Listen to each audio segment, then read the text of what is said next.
as perguntas, elas devem ser feitas pelo aplicativo do Congresso. Caso você queira receber as apresentações do evento, é só entrar no aplicativo do Congresso, clicar em conteúdo do evento e informe a senha ABEX CEMEP, tudo junto em letra minúscula. Em seguida, você informa o seu nome, e-mail e empresa. Para a próxima sessão, nós temos fones de tradução simultânea disponíveis para quem desejar. E agora, para a sessão 9, desincentivo ao uso do dinheiro, cases do Brasil e exterior, eu convido ao palco o Head Consumer Business do City América Latina, Fábio Fontainha.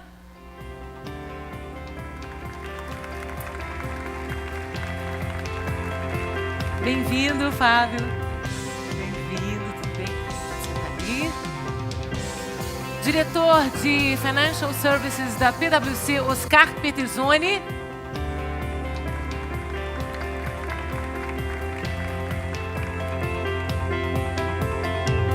Bem-vindo, Oscar.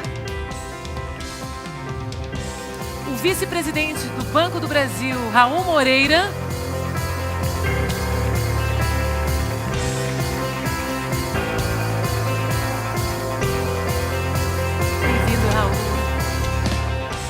Head de Mastercard Advisors, Martin Schmidt.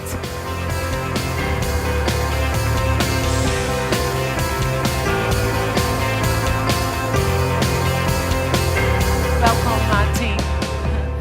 E para moderar, por gentileza, aqui. E para moderar este painel, eu convido o presidente LAC Falk Division da Mastercard, João Pedro Paro Neto.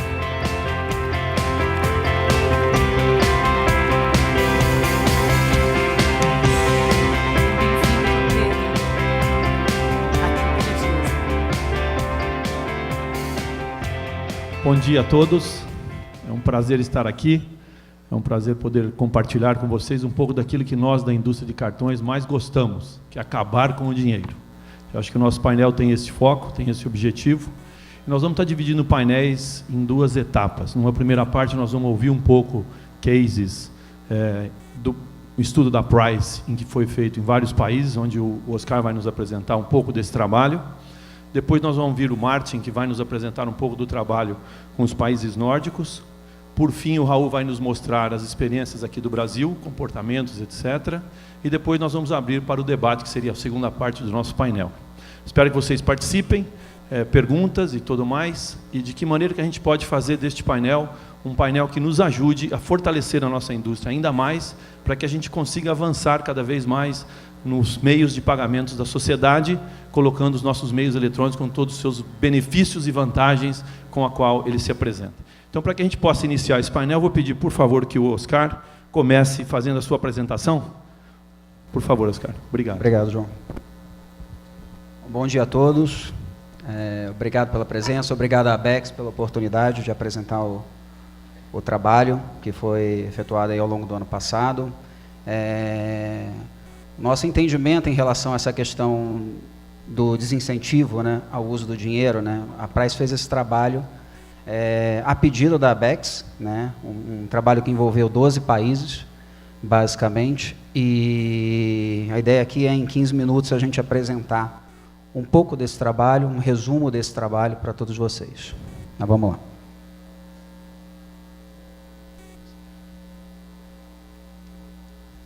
O primeiro ponto que a gente coloca, e acho que é importante, né, o enfoque da nossa apresentação está muito relacionado ao papel do regulador no sentido de apoiar esse processo de desincentivo do uso do dinheiro. Né? Em uma pesquisa recente global da PwC, com mais de 200 CEOs globais, né, um dos pontos mais preocupantes em relação a toda a condução dos negócios está relacionado a o que chamamos de regulação excessiva, né? Quer dizer, o papel do regulador ele tem um papel daquele medicamento, né? Daquela questão que uma dose muito forte ela pode ser prejudicial e uma dose correta ela ajuda e apoia muito o mercado, né? Nesse sentido. Então, o trabalho, né, que a gente fez foi muito no enfoque de entender nesses países o papel do regulador apoiando o mercado dentro desse processo, né? Dentro desse processo de desenvolvimento da indústria de meios de pagamento e principalmente também dentro desse processo do cashless, né? De você conseguir trazer essa questão de cada vez mais trazer aspectos de formalização da economia e trazer aspectos também de desincentivo ao uso de papel moeda e qualquer outro instrumento relacionado a papel. Então, como eu comentei, né, o escopo do estudo, basicamente, ele não tinha um enfoque necessariamente apenas na questão do desincentivo, mas sim de uma série de aspectos onde o regulador atua nesses países, né? Desde aspectos relacionados à regulação de preço, ações de incentivo por parte do regulador, entre outras questões também que envolviam a própria dinâmica do mercado. Era super importante entender nesses países todo o contexto que envolve o regulador. Quer dizer, a regulação ela não se dá sozinha, ela tem todo o aspecto e a especificidade de cada país, né? Então, isso foi muito colocado dentro desse trabalho, né, que a gente colocou de 12 países especificamente. Aqui a gente traz, dentro da visão, né, um primeiro painel, né, quando a gente olha essas questões, né, a gente separou em grupos de países onde você tem já uma questão de cashless ou uma questão mais desenvolvida em termos de meios de pagamento, né, isso é super importante. Quer dizer, e uma das coisas que a gente observou ao longo desse trabalho é que, nesses países, né, você tem que considerar uma série de aspectos que vão além apenas da simples regulação. Você tem que olhar questões que envolvem a questão de população bancarizada, você tem que olhar desde questões de PIB, inflação, taxa de juros. Quer dizer, todos esses aspectos a gente não olhou de forma isolada. E isso também é um ponto que a gente observou dos reguladores, que eles também não olham as dinâmicas de mercado de forma isolada, e nem devem fazer isso. Quer dizer, toda essa questão que envolve o papel do regulador no processo, ele tem que efetivamente trabalhar de um lado que observe todas essas variáveis dentro do trabalho.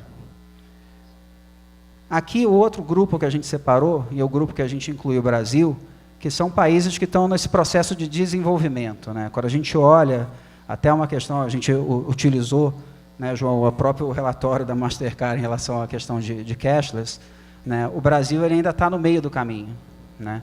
Alguns dos outros países eles já estão avançados, já estão praticamente zerados em termos de utilização de papel moeda. Alguns outros estão no processo que é chamado de transitório, né, o transitioning, que são países que já estão caminhando para esse processo.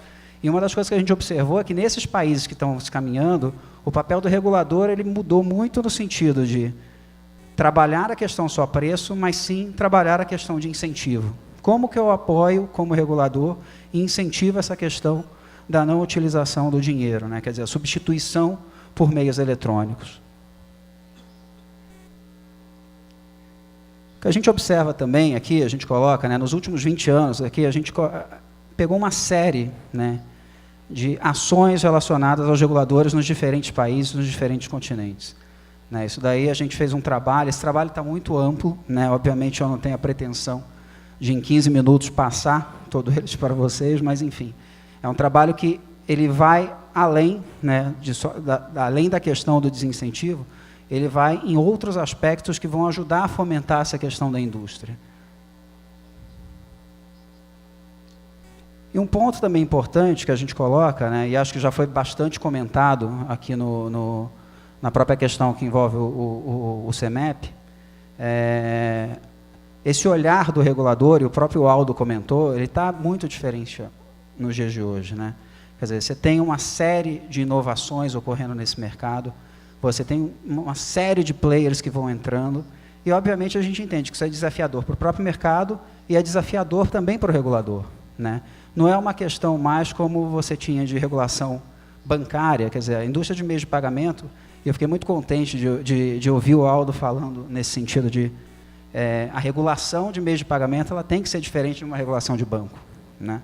Ela é uma questão mais dinâmica nesse sentido, né? Então, obviamente, a gente observou nesses países que os reguladores também caminharam para esse mesmo aspecto, né? E principalmente fomentando a questão do quê? A questão de substituir a questão do uso do dinheiro, do papel moeda, e principalmente de incentivar a indústria a crescer. Quer dizer, o benefício que esses reguladores desses diferentes países observaram é gigantesco para o fato de você conseguir trabalhar junto ao mercado para incentivar essa questão de substituição.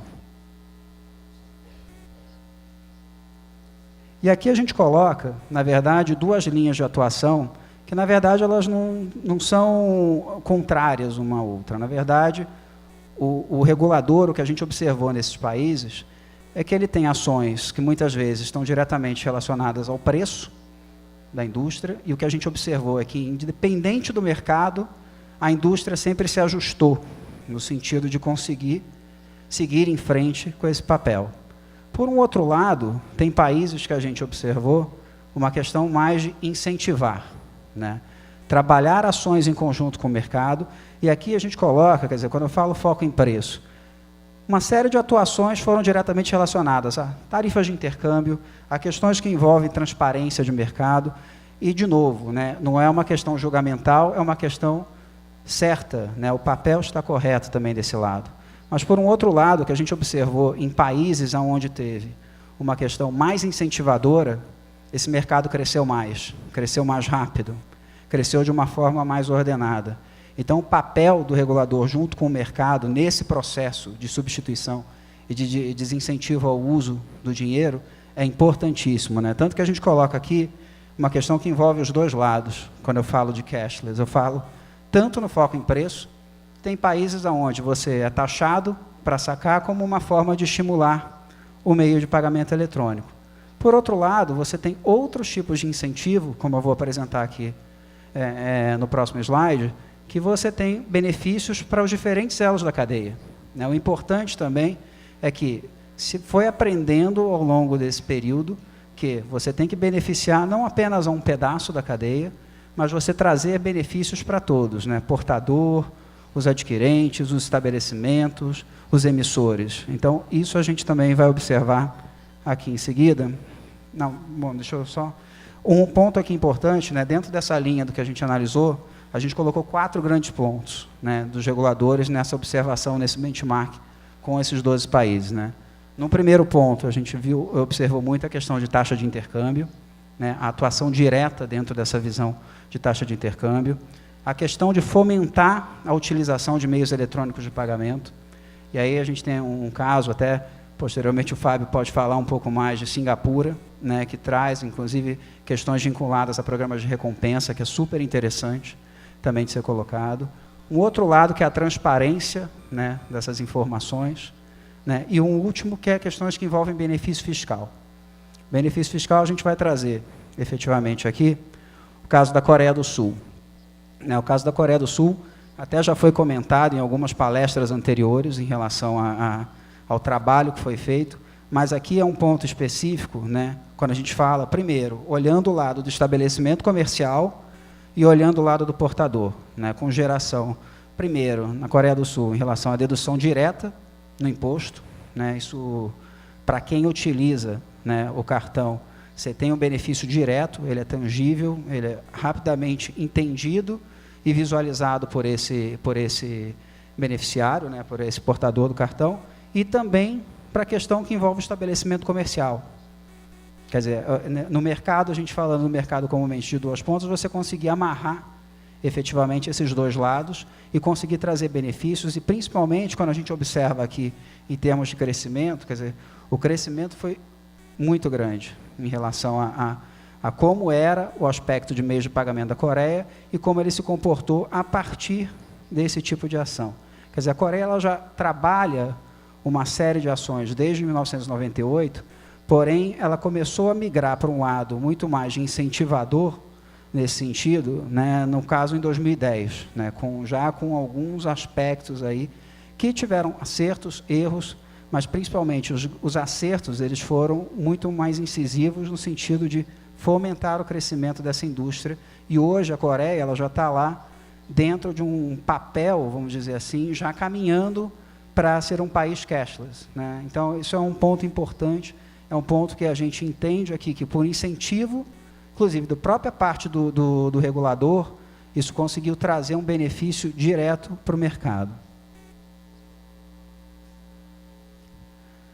Aqui, para finalizar, né, eu acho que a grande mensagem que eu acho que a gente tem que deixar, né, em cima desse trabalho, a grande aprendizado, né, que tanto eu quanto a minha equipe que trabalhou junto desse processo, junto com a ABECS, né, a gente entende que na visão desse processo de você conseguir fomentar o crescimento da indústria de meios de pagamento, você conseguir fomentar essa substituição do papel moeda ou de qualquer outro meio que não seja eletrônico dentro do mercado, é importantíssimo ter uma parceria nesse lado com o mercado e o regulador. O regulador tem que andar lado a lado com o mercado. E a gente agrupou aqui em 3 grandes blocos, né, do que a gente entende que como os reguladores nesses países vêm atuando e como a gente entende até que o Brasil também está caminhando para isso, né, e deveria ir por esse lado. Tem um lado que a gente chama do benefício fiscal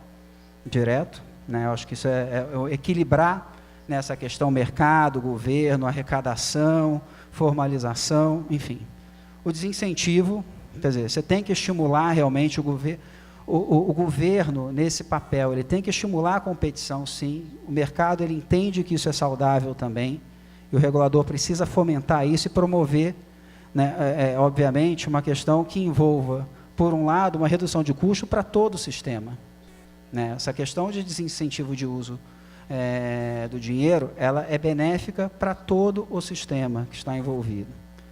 Por um outro lado, quer dizer, a gente entende também nessa questão do desincentivo que existe o aspecto de conveniência.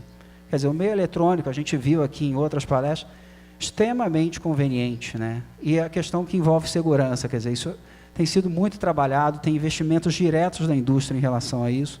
Então, é super importante. Nesses países, a gente também observou isso, e principalmente apoiado também pelo governo.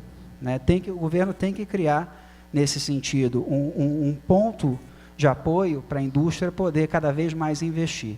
E, por um último lado, e não menos importante, a questão da formalização.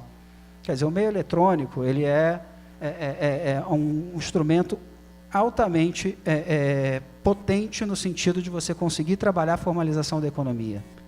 A gente observou isso em alguns dos países que a gente atuou, né, dentro desse processo, né? Além de ter uma questão, quando a gente detalha um pouco mais isso, a gente está falando, primeiro, de um lado, até que o Marcelo Noronha colocou muito bem na abertura, né, do CEMEP, em relação a você conseguir trazer um equilíbrio nessa questão entre a arrecadação, sem necessariamente você trabalhar aumento de impostos.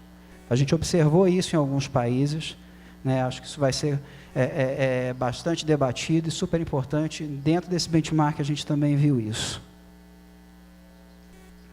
Bom, pessoal, é isso. Muito obrigado pelo tempo de vocês. Passo para o João. Tchau. Muito obrigado, Oscar. Obrigado. Agora vocês viram uma visão, agora nós vamos ver a visão dos países nórdicos. O Martin vai fazer a apresentação para nós. Eu acho que já com um pouco de complemento aqui. Martin, por favor. Obrigado, tchau. Bom dia a todos.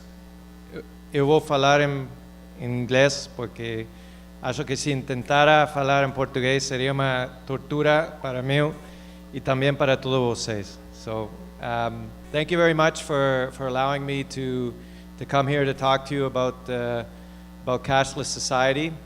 I'm going to talk to you a little bit about some of my experience in the Nordics. I'm not from there, but I have spent a fair bit of time there, so I do have a bit of personal experience.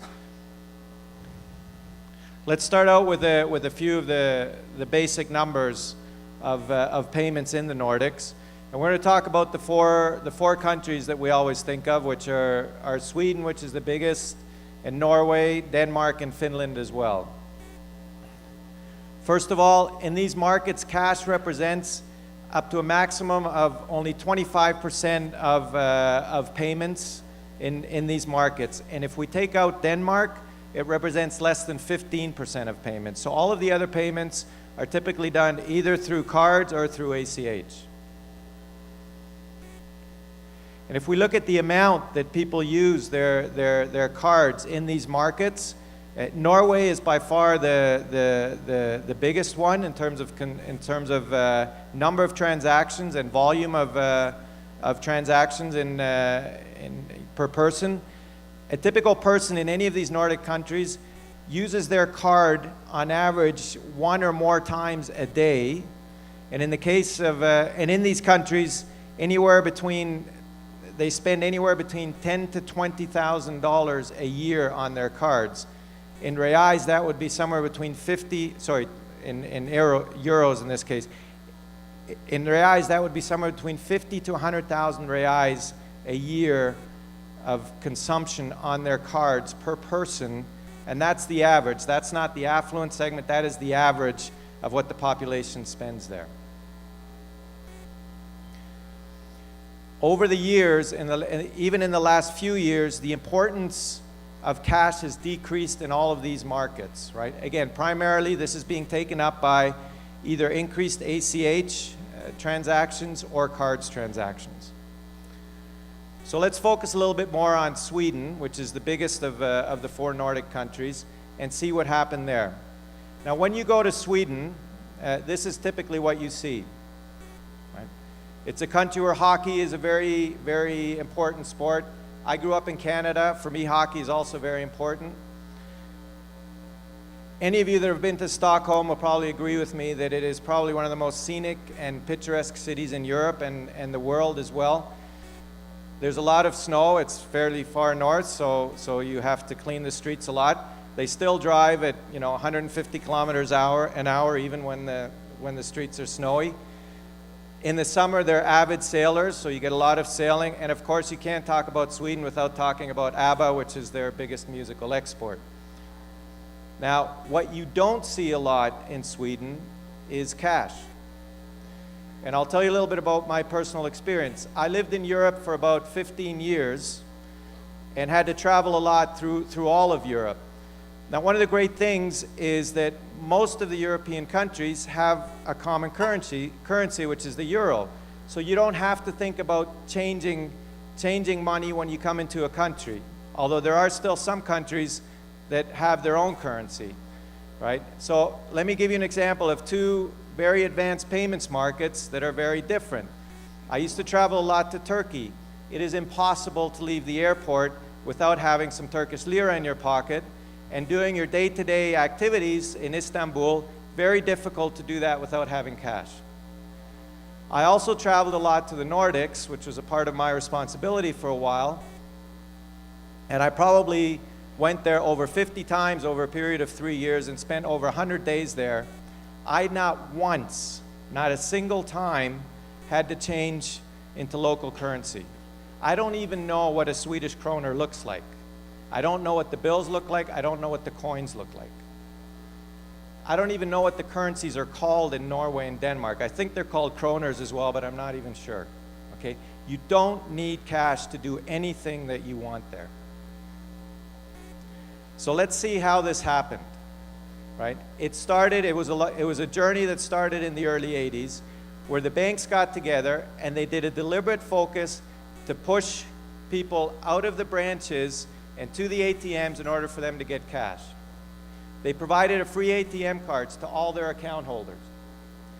And during this time, the ATM network was also built up significantly.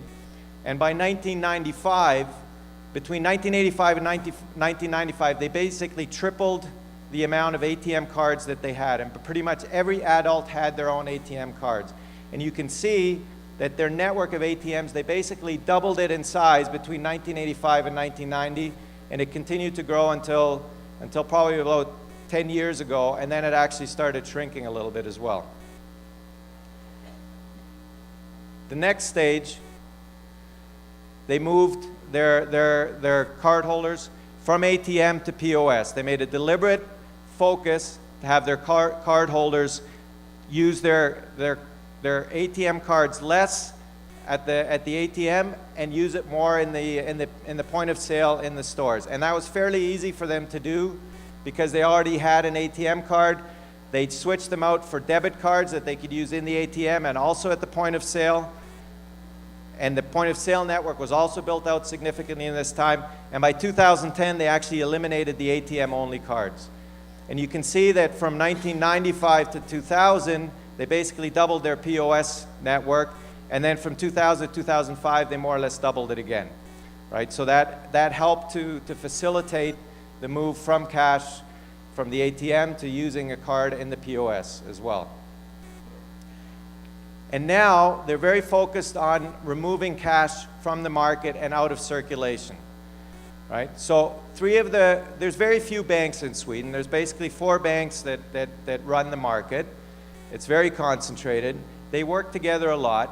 So 3 out of 4 of them actually also removed cash from a lot of their branch networks. So you can't even get cash, do any kind of cash transaction with the branch teller in these networks.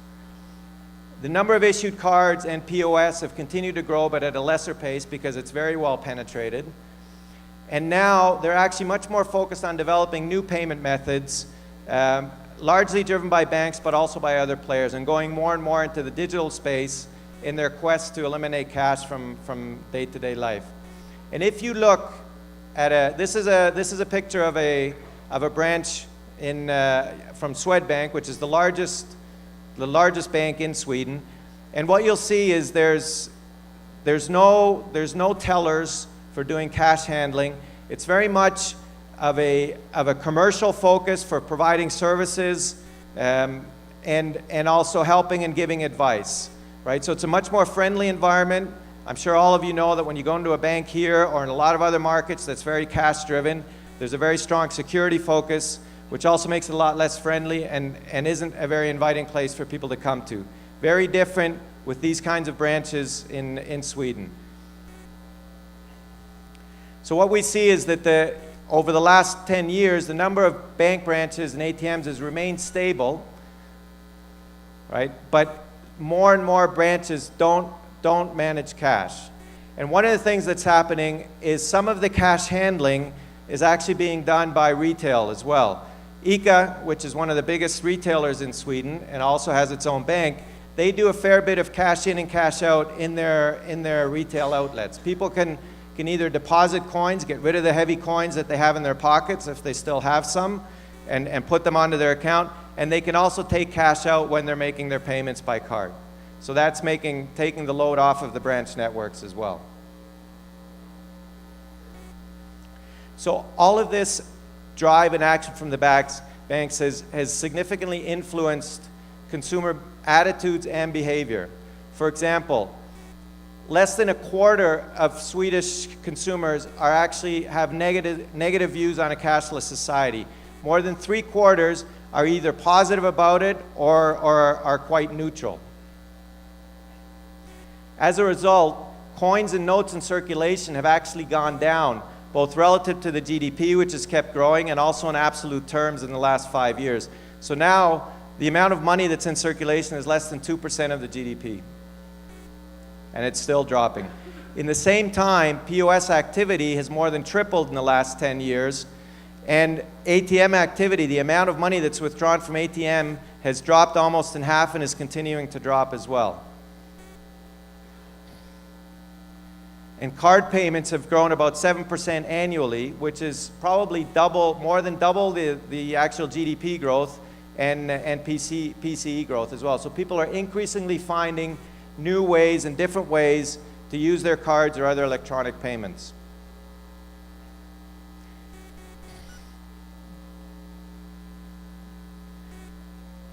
And this is another example where we can see that in terms of the share of payments that are being done by cards at the point of sale have increased, and not surprisingly, the average transaction size has decreased as people are using it for smaller and smaller transactions as well.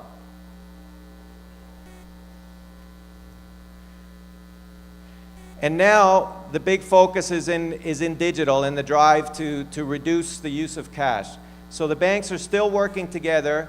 They've created a more efficient and effective and rapid ACH network among them. They've also created a very simple and seamless authentication process that they all use. It's based on the national ID. Right now, basically every adult and youth in the country uses what they call the bank ID authentication process, which is very straightforward, simple, and secure. And this is allowing them to create new services in the digital space, such as Swish, which is a P2P service, that has had a tremendous take-up because it's very simple, secure, and easy to use on the mobile network. And in the last year, between 2013 and 2014, it actually grew 5 times in size, and it's continuing to grow. So because it's easy to use, it's useful, and it's probably going to move more into the P2B space as well, or P2M space, where they're going to start facilitating simple and small payments. It's finding new ways to eliminate cash as they go. So by working together, these banks, which a combination of the banks in the market are the shareholders of these 3 consortiums, it's been a very efficient and effective way to create standards and bring new services to the market that are actually being used by the consumers as well. So let me just end by giving you some food for thought and summarize with some of the points that I brought out here. So first of all, the major banks joining together has been a big driving force of the payments innovation that they've done towards a cashless society. And their concerted actions have influenced consumer attitudes and behavior. There are still basic needs for cash. They're not expecting to completely eliminate cash, but they are looking for simpler ways to have cash handling. And for the retailers, it's actually beneficial to them sometimes to reduce the amount of cash that they have in their till by providing cash out services as well, which the consumers are looking for. And finally, the bank's drive to cashless is increasingly going digital. That's where their focus is, on seamless authentication and secure widespread acceptance, which are the building blocks for their new consumer payments value propositions. And on this last point, I just want to leave you with a parting thought where I think there's an important opportunity in Brazil for the financial institutions. Through your online banking relationship that you have with your cardholders, you have the opportunity to bring all of your cardholders into the digital environment in a very simple and seamless way that's easy for them to get in. By enabling this environment with the right kind of security, such as encryption and tokenization, you can offer not just a simple and seamless way for your cardholders to access the digital space, but also a very secure way for them to do it, which will make it easier for you to authorize the transactions. And if you bring to the market all of your cardholders on a very friendly, easy to use, simple and safe ecosystem, I would have a hard time believing that the merchants would not want to join that ecosystem to access all of that additional demand that they're looking for their services and products. Thank you very much, and I hope this was useful, and I look forward to. Martin, thank you. Thank you for your presentation. Thank you for the day. So we could see 2 ways